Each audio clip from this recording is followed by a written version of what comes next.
Engineering graduate அதிகமாக வேலை கேட்டு வருகிறார்கள். வானதி சீனிவாசன் பேட்டி. அரசு பள்ளிகளில் மாணவர் சேர்க்கை குறைந்து கொண்டே வருகிறது. வானதி சீனிவாசன் வேதனை. கோவை மேற்கு சட்டமன்ற தொகுதியில் குழந்தைகளுக்கு பாதுகாப்பான சூழலை உருவாக்கி கொண்டு இருக்கிறோம். வானதி சீனிவாசன் எம்எல்ஏ பேட்டி. கோவை சித்தாபுதூர் பகுதியில் ONGC நிதியின் கீழ் சோலார் மற்றும் RO வாட்டர் வசதிகளுடன் கட்டப்பட்ட அங்கன்வாடி மையத்தை கோவை தெற்கு சட்டமன்ற உறுப்பினர் வானதி சீனிவாசன் திறந்து வைத்தார். தொடர்ந்து செய்தியாளர்களுக்கு பேட்டியளித்த எம்எல்ஏ வானதி சீனிவாசன், 1.5 மாத காலத்திற்கு மேலாக பட்ஜெட் கூட்டத்தொடர் நிறைவு பெற்ற நிலையில் தொகுதி பணிகள் மீண்டும் துவக்கப்பட்டு உள்ளதாகவும், இன்று மட்டும் தெற்கு தொகுதியில் ONGC சமூக நீதியின் கீழ் 7 புதிய நவீன அங்கன்வாடி மையங்கள் திறக்கப்பட்டு உள்ளதாக தெரிவித்தார். அங்கன்வாடி மையங்களுக்கு தெற்கு தொகுதியில் மிகுந்த முக்கியத்துவம் அளிக்கப்பட்டு வருவதாக கூறினார். கோடை காலத்தை முன்னிட்டு 14 இடங்களில் வாட்டர் ATM அமைக்கப்பட்டு நாள்தோறும் 20 லிட்டர் சுத்திகரிக்கப்பட்ட தண்ணீர் வழங்கப்பட்டு வரும் நிலையில் அதனை தீவிரப்படுத்த நடவடிக்கைகள் மேற்கொள்ளப்பட்டு வருகிறது என தெரிவித்தார். நடந்து முடிந்த கூட்டத்தொடரில் இந்த தொகுதியின் தேவைகள், பிரச்சினைகள் குறித்து முன்வைக்கப்பட்டு உள்ளதாகவும், இதற்கு அமைச்சர்களும் பதில் அளித்து உள்ளதாகவும், குறிப்பாக 350 கோடி இந்த தொகுதிக்கு ஒதுக்கப்பட்டு உள்ளதாக புள்ளி விவரங்கள் அளிக்கப்பட்டுள்ளதாக கூறினார். மேலும் முதலமைச்சரும் தகுந்த நேரத்தில் எங்களுடைய கேள்விகளுக்கு பதில் அளித்து வருகிறார் என தெரிவித்தார். சாதி வாரி கணக்கெடுப்பு என்ற விஷயத்தை மத்திய அரசு அறிவித்துள்ளதை குறிப்பிட்ட அவர், அதன் வாயிலாக வரக்கூடிய நாட்களில் மக்களின் வளர்ச்சிக்கான திட்டங்களை வகுக்கும்படியும் பாஜக நம்புவதாக தெரிவித்தார். திமுக கூட ஜாதிவாரி கணக்கெடுப்பு வேண்டும் என்று தீர்மானத்தை சட்டப்பேரவையில் நிறைவேற்றியதை குறிப்பிட்ட அவர், தற்பொழுது மத்திய அரசு இதனை செயல்படுத்துவதற்கு முன்வந்து உள்ளது என்பது பெரும்பாலான மக்களுக்கு மகிழ்ச்சி அளிக்கும் என பரப்பதாக தெரிவித்தார்.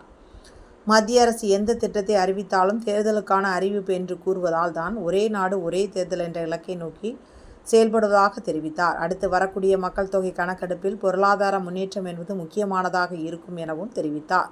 CBSE பாடத்திட்டத்தில் நோ ஆல் பாஸ் குறித்து பள்ளி கல்வித்துறை அமைச்சர் அன்பில் மகேஷ் தெரிவித்திருந்த கருத்திற்கு பதிலளித்த வானதி சீனிவாசன், தமிழக அரசு நடத்தக்கூடிய பள்ளிகளில் பயிலும் மாணவர்கள் 8ஆம் வகுப்பு 9ஆம் வகுப்பு முடித்து செல்லும் பொழுது அந்த மாணவர்களால் ஒரு பக்கத்தை முழுமையாக படிக்க முடியவில்லை, எளிமையான கணக்குகளை தீர்க்க முடியவில்லை என்று ஆய்வறிக்கைகள் கூறுவதாகவும், எனவே எங்காவது ஒரு தேர்வு என்பது கட்டாயமாக இருக்க வேண்டும் என தெரிவித்தார். அமைச்சர் கூறுவது போல் என்றால் 10ஆம் வகுப்பு 12ஆம் வகுப்பு பொதுத் தேர்வு எல்லாம் இல்லாமல் அனைவரையும் தேர்ச்சி பெற வைத்து சென்று விடலாமே என தெரிவித்த அவர், பள்ளி கல்வித்துறை அமைச்சரின் கருத்து என்பது ஒட்டுமொத்தமே தேர்வுகளே வேண்டாம் என்று கூறுகிறாரோ என கேள்வி எழுப்பினார். மாணவர்கள் இடைநீற்றல் அதிகம் இல்லாமல் இருப்பதற்கு வேறு வழி ஏதாவது இருக்கிறதா என்பதைத்தான் பார்க்க வேண்டும் என கேட்டுக்கொண்டார். பணியாளர்கள் தேவைப்படும் அளவிற்கு ஸ்கில் இல்லை என்றும், நம்முடைய இளைஞர்களுக்கு ஸ்கில்களை அதிகப்படுத்த வேண்டும் என்றார்.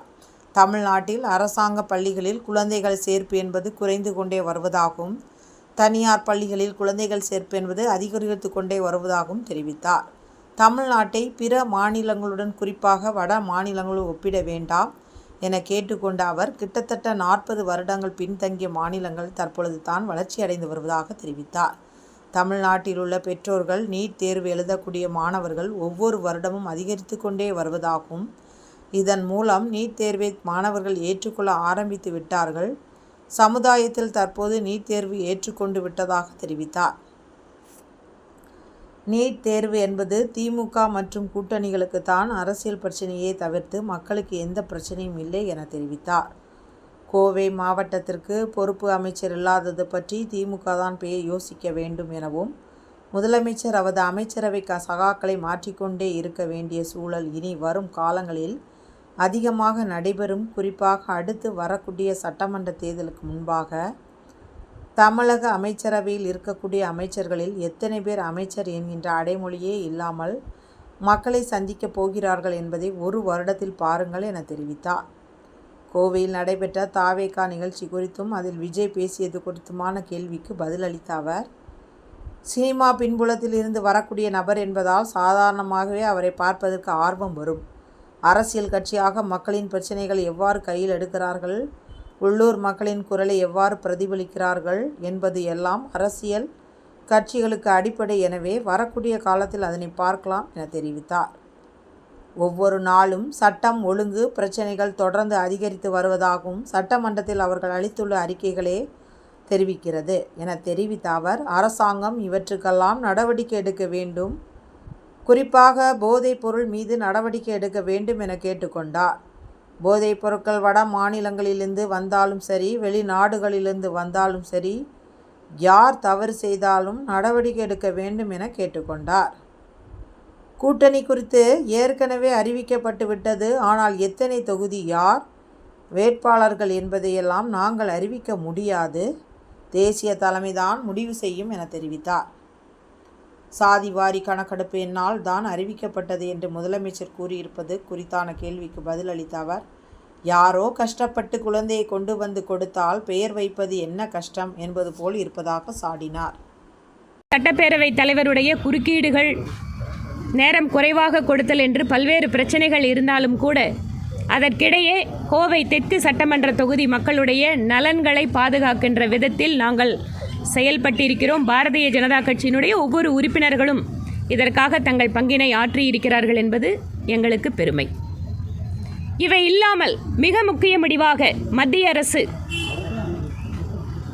மக்கள் தொகை கணக்கெடுப்பிலே நம்முடைய ஒவ்வொரு பகுதியை சார்ந்த மக்களுடைய நீண்ட நாள் கோரிக்கை மற்றும் சமுதாயத்தினுடைய ஒருங்கிணைந்த வளர்ச்சி, அதற்காக ஜாதிவாரி கணக்கெடுப்பு என்கின்ற ஒரு விஷயத்தையும் நேற்று அறிவித்திருக்கிறார்கள். இதன் வாயிலாக தமிழகம் மட்டுமல்ல, பல்வேறு மாநிலங்களில் மக்கள் தொகை கணக்கெடுப்பின் போதே அவர்கள் சார்ந்திருக்கின்ற சமுதாயத்தை பற்றிய கணக்கெடுப்பின் வாயிலாக வரக்கூடிய காலத்தில் இன்னும் கூட மேம்பட்ட வகையிலே அவர்கள் வளர்ச்சிக்கு திட்டங்களை வகுக்க முடியும் என பாரதிய ஜனதா கட்சி நம்புகிறது. மிகவும் பிற்படுத்தப்பட்ட பட்டியலின பழங்குடி மக்களுடைய நலனை எப்போதுமே பிரதானமாக வைத்திருப்பவர் பிரதமர் மோடி அவர்கள். கடந்த 12 வருடங்களாக இதுவரை இல்லாத அளவிற்கு அதிகமான ஓபிசி சமூகத்தினர் அமைச்சரானது மக்கள் தொகை கணக்கெடுப்பின் போதே அவர்கள் சார்ந்திருக்கின்ற சமுதாயத்தை பற்றிய கணக்கெடுப்பின் வாயிலாக வரக்கூடிய காலத்தில் இன்னும் கூட மேம்பட்ட வகையிலே அவர்கள் வளர்ச்சிக்கு திட்டங்களை வகுக்க முடியும் என பாரதிய ஜனதா கட்சி நம்புகிறது. மிகவும் பிற்படுத்தப்பட்ட பட்டியலின பழங்குடி மக்களுடைய நலனை எப்போதுமே பிரதானமாக வைத்திருப்பவர் பிரதமர் மோடி அவர்கள். கடந்த 12 வருடங்களாக இதுவரை இல்லாத அளவிற்கு அதிகமான ஓபிசி சமூகத்தினர் அமைச்சரானது, ஓபிசி நேஷனல் கமிஷனுக்கு சட்டப்பூர்வ அந்தஸ்தை கொடுத்தது, அதிகமாக பட்டியலின பழங்குடி மக்களுக்கான வளர்ச்சி திட்டங்களை செயல்படுத்தியது. குறிப்பாக இந்த சமூகத்தை சார்ந்த மக்கள்தான் அதிகமாக வறுமை கோட்டிற்கு கீழாக இருந்தார்கள்.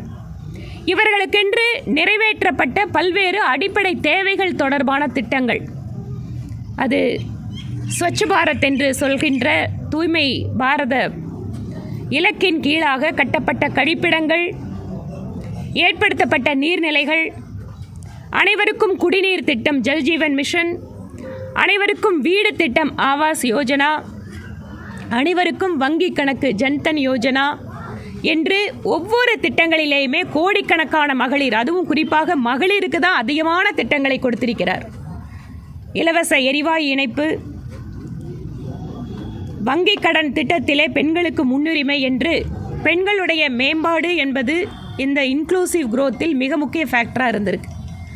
அதனால் இப்போது அடுத்த கட்டமாக மக்கள் தொகை கணக்கெடுப்பின் வாயிலாக இன்னும் கூட டார்கெட்டட் இன்டர்வென்ஷன் ஆங்கிலத்தில் சொல்லுவாங்க, யாருக்கு எந்த உதவி தேவையோ அவர்களுக்கு அந்த திட்டங்களை கொண்டு போய் சேர்ப்பது. அந்த வகையிலே இந்த ஜாதிவாரி கணக்கெடுப்பின் வாயிலாக இன்னும் கூட வேகமான பிற்படுத்தப்பட்ட மக்களுடைய வளர்ச்சிக்கு, பழங்குடி மக்களுடைய பட்டியலினத்தவர்களுடைய வளர்ச்சிக்கு இது உறுதுணையாக இருக்கும் என பாரதிய ஜனதா கட்சி நம்புகிறது.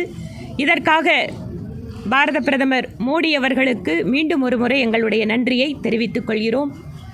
தமிழகத்திலே ஜாதிவாரி கணக்கெடுப்பு நடத்தப்பட வேண்டும் என பல்வேறு அரசியல் கட்சிகள் கோரிக்கை வைத்திருந்தார்கள். ஆளுகின்ற திமுக கூட ஜாதிவாரி கணக்கெடுப்பு வேண்டும் என தீர்மானத்தை கூட சட்டப்பேரவையில் நிறைவேற்றினார்கள். மாநில அரசே இதை செய்வதற்கு வாய்ப்பிருந்தாலும் கூட மத்திய அரசு தான் இதை செய்ய வேண்டும் என கூறியிருந்த அந்த சூழ்நிலையும் நாங்கள் அறிவோம். இப்போது மத்திய அரசே அதற்கு முன்வந்து செய்ய போவது என்பது பெரும்பாலான மக்களுக்கு மகிழ்ச்சி அளிக்கக்கூடிய விஷயமாக நாங்கள் பார்க்கிறோம். இது காலக்கெடு எப்பன்னு கேட்குறாங்க. ஏன்னா எல்லாருமே வந்து இதுக்கு காலக்கெடு இல்லை, பீகார் தேர்தலை மையப்படுத்தியே வந்து இந்த கணக்கெடுப்பு நடத்துகிறாங்கன்ற மாதிரி ஒரு குற்றச்சாட்டு வைக்கிறாங்க எதிர்க்கட்சி. நம்மளோட நாட்டிலிங்க ஒவ்வொரு வருஷமும் ஏதாவது ஒரு 2 மாநிலம் 3 மாநிலத்துக்கு எலெக்ஷன் வந்துட்டே தான் இருக்குது. ஏதாவது ஒரு வருஷத்தை நீங்கள் சொல்ல முடியுமா எலெக்ஷன் இல்லாத வருஷம் அப்படின்னு? அதனால் எந்த திட்டத்தை அறிவித்தாலும் இது இந்த மாநில தேர்தலுக்கு அந்த மாநில தேர்தலுக்குன்னு இயல்பாகவே எல்லாரும் சொல்கிறதுக்கான வாய்ப்புகள் இருக்குது. அதனால தான் ஒரே நாடு ஒரே தேர்தல் என்கின்ற இலக்கை நோக்கி செய்கிறதுனால மற்ற நேரத்தில் செஞ்சால் அது எலெக்ஷனுக்குன்னு சொல்ல முடியாது. பீகார் தேர்தலை மனதில் வைத்து அல்ல, இது ஒட்டுமொத்த நாட்டினுடைய வளர்ச்சிக்காக அப்படிங்கிறது தான் நாங்கள் நினைக்கிறோம். அதனால் பிரதமர் மோடி அவர்கள் எதை செய்தாலுமே அதை எலெக்ஷனுக்காக செய்கிறாரு, எலெக்ஷன் ஆதாயத்துக்காக செய்கிறாருங்கிறது வழக்கமான அரசியல். ஒரு தகுந்த நேரத்தில் இது செயல்படுத்தப்படும் என்பதை மத்திய அரசு அறிவிச்சிருக்கிறது. அதனால் மக்கள் தொகை கணக்கெடுப்பு அப்படிங்கிறது நம்மளுக்கு 21 கொரோனானால் நடத்தப்படலை. அதனால் எப்போது அந்த மக்கள் தொகை கணக்கெடுப்பு அறிவிக்கப்படுமோ அப்போது நிச்சயமாக இதுவும் சேர்த்து அமல்படுத்தப்படும். இல்லை, நான் நினைக்கிறதல்ல. ஒரு புள்ளி விவர அறிக்கை அப்படிங்கிறது, குறிப்பாக மக்கள் தொகை கணக்கெடுப்பு அப்படிங்கிறத மத்திய அரசாங்கம் கணக்கெடுக்கின்ற பொழுது பல்வேறு கூறுகள் வந்து அதில் கணக்கில் எடுத்துக்கொள்ளப்படும். குறிப்பாக நம்ம 2011 தான் பிபிஎல் ஃபேமிலிஸ்க்கான லிஸ்ட்டு கடைசியாக நம்ம இந்தியாவில் எடுத்தது. 2011ஆம் வருடம் யாரெல்லாம் பிபிஎல் ஃபேமிலி வறுமை கோட்டிற்கு கீழாக இருக்கிறார்களோ அவர்கள்தான் இப்போது நிறைய மத்திய அரசு திட்டங்களை பலன் பெறுவதாக இருக்கிறது. நம்ம அதை கிரைட்டீரியா வச்சுட்டு தான் எல்லா திட்டத்தையும் நிறைவேற்றுறோம். அப்படி இருக்கின்ற பொழுது அடுத்து வரக்கூடிய மக்கள் தொகை கணக்கெடுப்பிலே இந்த பொருளாதார ரீதியான முன்னேற்றம் அப்படிங்கிறதும் மிக முக்கியமாக இருக்கும். அவை இல்லாமல் ஒரு ப்ரொஃபஷ்னல் அப்ரோச்சில் ஒட்டுமொத்தமாக இலக்கு அப்படிங்கிறது என்ன, 2047 இந்தியா வளர்ச்சியடைந்த நாடாக ஆக வேண்டும். விக்ஷித் பாரத் என்கின்ற அந்த இந்தியா வளர்ச்சியடைந்த அந்த இலக்கிற்கு எது மக்கள் தொகை கணக்கெடுப்பிலே அடிப்படை அலகுகளாக வைக்கப்பட வேண்டுமோ அது நிச்சயமாக இருக்கும். சிபிஎஸ்சியில் 5வது 8வது படிக்கக்கூடிய பசங்களை ஃபெயிலாக்கும் நடவடிக்கைக்கு பெற்றோர்களே வந்து குரல் கொடுக்கணும்னு சொல்லி பள்ளிக்கல்வித்துறை அமைச்சர் பேட்டியாக ஒருத்தரும் போய் கேள்வி கேட்கணும். இதனால தான் வந்துட்டு தேசிய கல்விக் கொள்கை வேண்டாங்கிறோம், இதில் இருக்கக்கூடிய பிரச்சனை இதுதான், இது திமுகவினருக்காக நாங்கள் கேட்கல, ஒட்டுமொத்த மக்களுக்காக கேட்குறோம். அதாவது தமிழக அரசு நடத்தக்கூடிய பள்ளிகளில் குறிப்பாக கணிதம் மற்றும் மொழி பாடங்கள், ஏனென்றால் லைஃப் ஸ்கில் அப்படிங்கிறதுல ஒரு எஜுகேஷன் அவங்களுக்கு பேசிக்காக கொடுக்க வேண்டியது மொழிகளை கற்றுக்கொள்வதிலேயும் கணிதம், அறிவியல், இந்த இரண்டும் மிக முக்கியமான விஷயம்.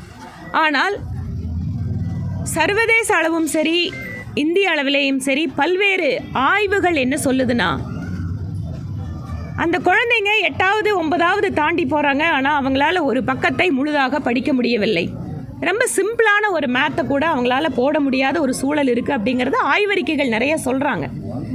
நாம் கல்வி கூடங்களை நடத்துகிறோம், மாணவர்களை அங்கே வந்து அவங்களுக்கு கல்வி திட்டத்தை கொடுக்குறோம். ஆனால் அது குவாலிட்டியான எக்ஸாமினேஷனாக இருக்கணும், குவாலிட்டியான சிலபஸாக இருக்கணும். அப்படி இருக்கின்ற பொழுது ஏதாவது ஒரு இடத்துல வந்து ஒரு எக்ஸாமினேஷன் அப்படிங்கிறது முக்கியம். அப்படி இல்லாமல் இருந்தால் நம்ம 10வது பொதுத் தேர்வு 12வது பொதுத் தேர்வெல்லாம் நடத்தவே வேண்டாமே, எல்லாத்தையும் பாஸ் பண்ணி விட்டுட்டு போயிட்டே இருக்கலாமே. இந்த தேர்வுங்கிறதே ஒன்று எதுக்காக நம்ம வைக்கிறோம்? குழந்தைங்க சரியாக அதை படிச்சிருக்காங்களா, இல்லை படிக்காமல் இருந்தால் கூட அவங்களுக்கு கற்றலில் இருக்கக்கூடிய குறைபாடுகள் என்ன, அங்கே ஆசிரியர் பற்றாக்குறை இருக்கா, சிலபஸ் தேவையான அளவு அன்றைக்கி நம்மளோட கால சூழ்நிலைக்கு ஏற்ப இருக்கா, இந்த மாதிரி பல்வேறு விஷயங்கள் கல்வித்துறைக்கு பொருத்தமானது. ஆனால் பள்ளி கல்வித்துறை அமைச்சர் அவருடைய அந்த கருத்து என்பது ஒட்டுமொத்தமாக தேர்வுகளே வேண்டாம் என்று சொல்கிறாரா? அப்படி இருந்தால் மற்ற தேர்வுகளெல்லாம் என்ன பண்ணுறது?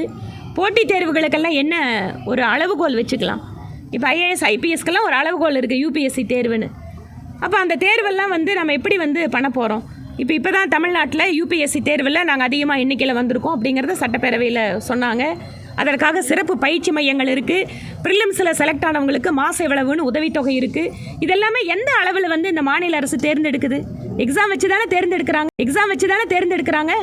யாருக்கு உதவி பண்ணணும்னா கூட அவங்களுக்கு ஒரு பேசிக்கான ஒரு எக்ஸாம் தேவைப்படுது. இடைநிற்றல் அதிகமாக இல்லாமல் இருக்கிறதுக்கு ஆல்டர்னேட்டிவ் மெத்தட் என்னன்னு நம்ம பார்க்கணும். அதாவது இடைநிற்றல் வேணாம் அப்படிங்கிறதுக்காக நீ படிக்கலையோ நான் வகுப்பில் மட்டும் உன்னை தூக்கி போடுவேன் அப்படின்னா அது மாணவனோட எதிர்காலத்தை பாதிக்குங்க. இந்த ஒரு சூழலை இன்னொரு பக்கம் நீங்கள் பொருத்தி பாருங்கள். இன்றைக்கி நம்மளோட அதிகமான வேலை வாய்ப்பு வேண்டி விண்ணப்பித்திருக்கின்ற வேலை தேடுகின்ற இளைஞர்கள் எந்த கேட்டகரியிலேருந்து வந்திருக்காங்கன்னு பார்த்தீங்கன்னா இன்ஜினியரிங் கிராஜுவேட் அதிகமாக வேலை கேட்டிருக்காங்க. சிம்பிளான எடுத்துக்காட்டு எங்களால் சொல்ல முடியும். என்னோடய எம்எல்ஏ ஆஃபீஸில் வேலை கேட்டு வரக்கூடியவங்களில் பெரும்பான்மையானவர்கள் இன்ஜினியரிங் கிராஜுவேட்டாக இருக்காங்க. என்ன அர்த்தம்? காலேஜில் கிராஜுவேட் ஆயிடுறாங்க, படிச்சிடுறாங்க, 5 வருஷம் கடனை உடனே வாங்கி காலேஜில் இன்ஜினியர் ஆயிடுறாங்க. எம்ப்ளாயபிலிட்டி கொஸ்டினாக இருக்குது. அதனால் இந்த மாதிரி விஷயங்களை ஒட்டுமொத்தமாக தான் பார்க்கணும். அதுதான் சமூகத்திற்கு நல்லது. வேலை வாய்ப்பு அதிகரிக்கணும், நம்ம ஏன் அதை ஃபில்டர் பண்ணி குறைக்கணும் பார்க்கணும். குறிப்பாக வேலை வாய்ப்பு அதிகமாக இருக்குதுங்க. நீங்கள் கோயம்புத்தூரில் இருக்கிறீங்க. கோயம்புத்தூரில் எப்போ போனாலும் கோயம்புத்தூர், திருப்பூர், ஈரோடு பகுதிகளில் பணியாளர்கள் வேண்டும். இப்போ கோயம்புத்தூரில் வாங்க, நான் காட்டுறேன் எத்தனை இடங்களில் பணியாளர் தேவை. பணியாளர் தேவைப்படுகிறார்கள், ஆனால் ஸ்கில் இல்லை. அதனால தான் நான் கூட சட்டப்பேரவையில் பேசும்போது இதே விஷயத்தை குறிப்பிட்டேன். ஸ்கில்லை இம்ப்ரூவ் பண்ணணும் நம்ம இளைஞர்களுக்கு. வேலை ஒரு பக்கம் இருக்குங்க, வேலை இல்லாமல் இல்லை. இன்றைக்கும் லட்சக்கணக்கான வெளிமாநில தொழிலாளர்கள் நம்ம மாவட்டத்தில் வேலை செய்கிறாங்க.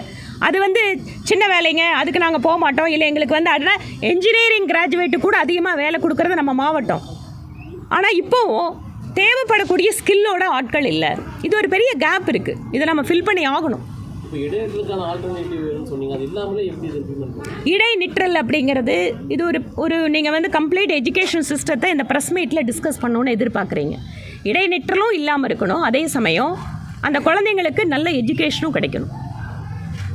அரசாங்கத்தை நினச்சா அதை பண்ண முடியும். நான் அதனால தான் சொல்கிறேன், இடைநிற்றல் இருக்குதுங்கிறதுக்காக நீங்கள் குழந்தைங்க படிக்கவே முடியாத குழந்தைங்களை தூக்கி கிளாஸில் போட்டிருந்தீங்கன்னா என்ன நடக்கும்?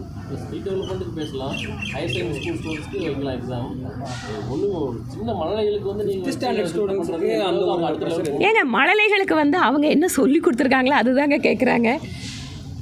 நீங்கள் எல்கேஜிக்கு நல்ல ஸ்கூலில் குழந்தைகளை கூட்டிகிட்டு போகிறீங்க. ஓகே, இன்றைக்கி என்ன ஆச்சு? அரசாங்க பள்ளிக்கூடங்களோட சேர்க்கை குறைஞ்சிட்டே வருது. எல்லோரும் ப்ரைவேட் ஸ்கூலில் போகக்கூடிய சூழல் தமிழ்நாட்டில் உருவாகிட்டு வருது. அப்போ ப்ரைவேட் ஸ்கூலில் அவங்களோட எல்கேஜி அட்மிஷன் போகும்போது குழந்தைகிட்ட உன் பேர் என்னன்னு கேட்டால் சொல்லணும். இது என்ன எக்கனாமிக் இதில் இல்லைங்க. இல்லை, நான் என்ன சொல்கிறேன், நீங்கள் அரசாங்க பள்ளி குழந்தைகள் கூட குறைஞ்சபட்சம் நீங்கள் கொடுக்குற எஜுகேஷன் அவங்க அடுத்த கட்டத்துக்கு போகிறதா இருக்கணுங்க. அந்த கவலையோட அக்கறையோடு நம்ம பார்க்கணும். நான்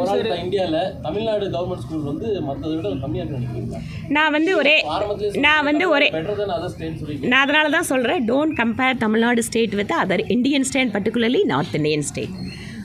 கிட்டத்தட்ட 40 வருஷம் பின்தங்கிய மாநிலங்கள் அதெல்லாம் இப்போ தான் வளர்ச்சி அடைஞ்சிட்டு வருது. அதனால் அதில் பெருமை பேசுறதுக்கு நம்ம ஒன்றும் இல்லை. நாம் எப்படிப்பட்டவங்க, நம்மளோட ஸ்கூல்ஸை ஒவ்வொரு பிளாக்லேயும் 40 வருஷத்துக்கு முன்னாடியே உருவாக்கின தமிழ்நாடு. இந்த சர்டிபிகேட்டை வாங்கி என்னங்க பண்ண போறீங்க? ஏங்க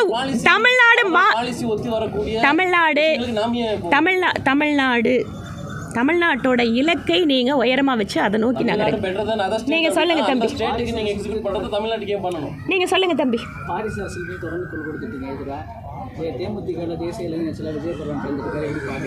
அதாவது ஒவ்வொரு அரசியல் கட்சிகளுமே எது ஒரு குறிப்பிட்ட தலைவர், ஒரு குறிப்பிட்ட குடும்பம் அப்படின்னு இருக்கிறத நாங்கள் பேசிகிட்டே தான் இருக்கோம்.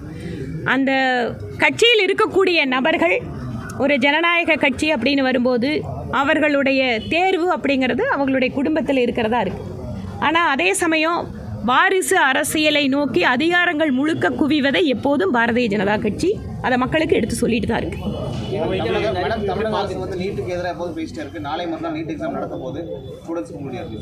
தமிழ்நாட்டில் இருக்கக்கூடிய பெற்றோர்கள், நீட் எக்ஸாம் எழுதக்கூடிய மாணவர்கள் ஒவ்வொரு வருஷமே தமிழ்நாட்டில் அதிகரிச்சுட்டே வராங்க. என்ன அர்த்தம்? நீட் எக்ஸாமினேஷனை இன்று குழந்தைகள் ஏற்றுக்கொள்ள ஆரம்பித்து விட்டார்கள். ரெண்டாவது, தேர்ச்சி விகிதம். நீட் எக்ஸாமில் தேர்ச்சி விகிதம் என்பதும் தமிழ்நாட்டில் நல்லா இருக்கு. ஆக இன்னைக்கு நீட் அப்படிங்கிறத சமுதாயத்தில் எல்லாரும் ஏற்றுட்டாங்க. இன்னொரு முக்கியமான ஒரு பாயிண்ட் இதில் என்னென்னா, சாதாரணமாக இருக்கக்கூடிய அரசு பள்ளி மாணவர்கள், ஏழை விவசாயிகள், குடிசையில் வசிக்கின்ற குழந்தைகள் மருத்துவமனைக்கு செல்வதற்கு கூட தயங்குகின்ற கால்கள் இன்று மருத்துவராக தங்கள் குழந்தைகளை பார்க்கின்ற சூழலை நீட் உருவாக்கி இருக்கிறது. அதனால் நீட் என்பது தமிழகத்தில் இப்போது அனைவராலும் ஏற்றுக்கொள்ளப்பட்ட ஒன்றாக இருக்கிறது. இது திமுகவுக்கும் கூட்டணி கட்சிகளுக்கு மட்டும்தான் அரசியல் பிரச்சனை, மற்றபடி இது மக்களுக்கான பிரச்சனை இல்லை. உங்களோட கேள்விகள் முடிஞ்சது சார். வேற யாராவது புதுசாக கேட்குறவங்களுக்கு சொல்லுங்க. சொல்லுங்க தம்பி. கோவை மாவட்டத்திற்கு மீண்டும் பொறுப்பு அமைச்சர் இல்லாத ஒரு நிலை வந்திருக்கு. இதை பற்றி யோசிக்க வேண்டியது திமுக. ஏனென்றால் இல்லை, இது வந்து கோயம்புத்தூருக்கான பொறுப்பு அமைச்சர் மட்டும் இல்லைங்க. நம்முடைய மரியாதைக்குரிய முதலமைச்சர் அவர்கள் தன்னுடைய அமைச்சரவை சகாக்களை மாற்றிக்கொண்டே இருக்கக்கூடிய சூழல் வரும் காலத்தில் இன்னும் அதிகமாக நடக்கும். அடுத்து வரக்கூடிய சட்டமன்ற தேர்தலுக்கு முன்பாக தமிழக அமைச்சரவையில் இருக்கின்ற எத்தனை அமைச்சர்கள் அவர்கள் அமைச்சருங்கிற அடைமொழி இல்லாமல் மக்களை சந்திக்க போகிறாங்க, இல்லை மக்களையே சந்திக்க முடியாத சூழல் வருமானு பாருங்க. ஒரு வருஷத்தில் நாங்கள் வார்னிங்கும் சொல்லலை, த்ரெட்டனிங்கும் பண்ணல. நீங்கள் செஞ்ச செயல்களுடைய விளைவை நீங்கள் விரைவில் பார்க்க போகிறீர்கள் அப்படிங்கிறதான் எங்களோட கருத்து. நாங்கள் யாருங்க த்ரெட்டன் பண்ணுறக்கு, நாங்கள் யாருங்க வார்னிங் பண்ணுறக்கு? நாங்கள் மக்கள்கிட்ட அவேர்னஸ் கிரியேட் பண்ணுறோம், விழிப்புணர்வு உருவாக்குறோம். பாருங்கள், திமுக அமைச்சரவையில் எத்தனை பேர் வழக்குகளில் சம்மந்தப்பட்டிருக்கவங்க, தண்டனை பெற்றவங்க, எத்தனை பேர்த்து மேலே ரெய்டு நடந்துட்டு இருக்கு. அதனால முதல்வர் சொல்றாங்க பாஜகவோட துணை அமைப்பு இடி ஐடி அப்படிங்கறாங்க. இது என்ன இப்பவா சொல்றாங்க?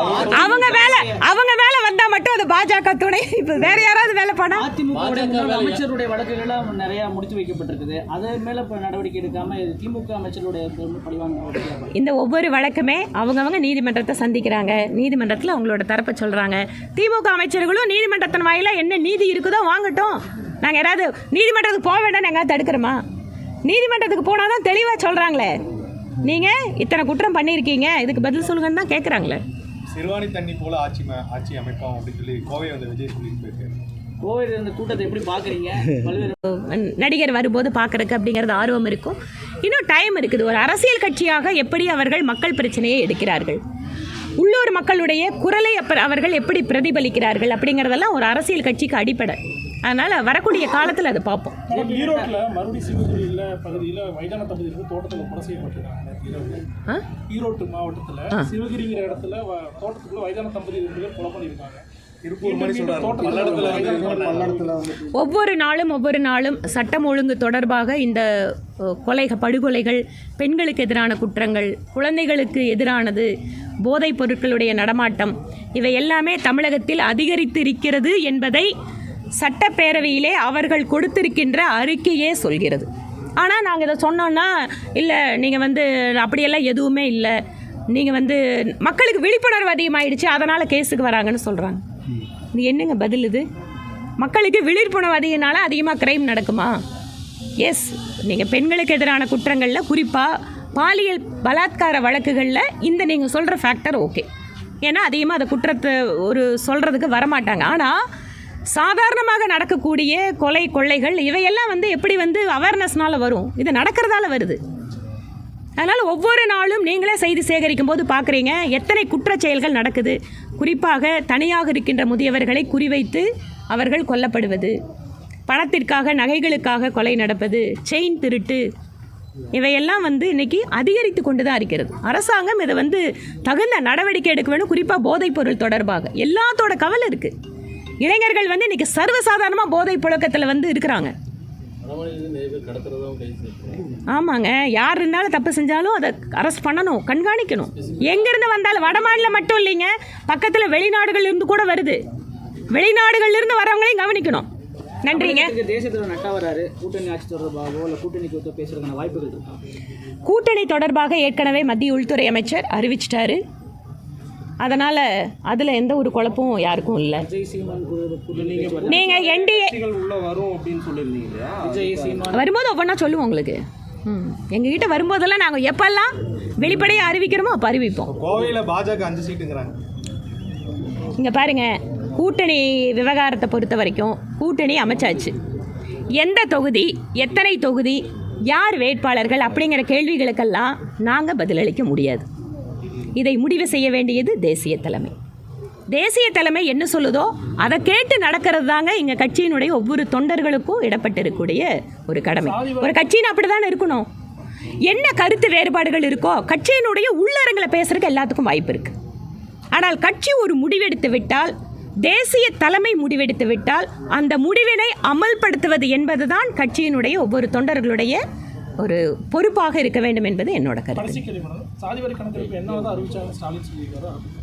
அதாங்க, சாதிவாரி கணக்கெடுப்பு இத்தனை நாள் தமிழ்நாட்டில் நீங்கள் நடத்துங்கன்னா அதை நடத்தலை. ஆனால் மத்திய அரசு அறிவிச்சோன்னே நான் போய் உடனே அது என்னால் தான் அப்படின்னு சொல்கிறது, அது யாரோ கஷ்டப்பட்டு குழந்தைய கொண்டு வந்து கொடுத்தா பேர் வைக்கிறதுல என்னங்க கஷ்டம்? நன்றிங்க.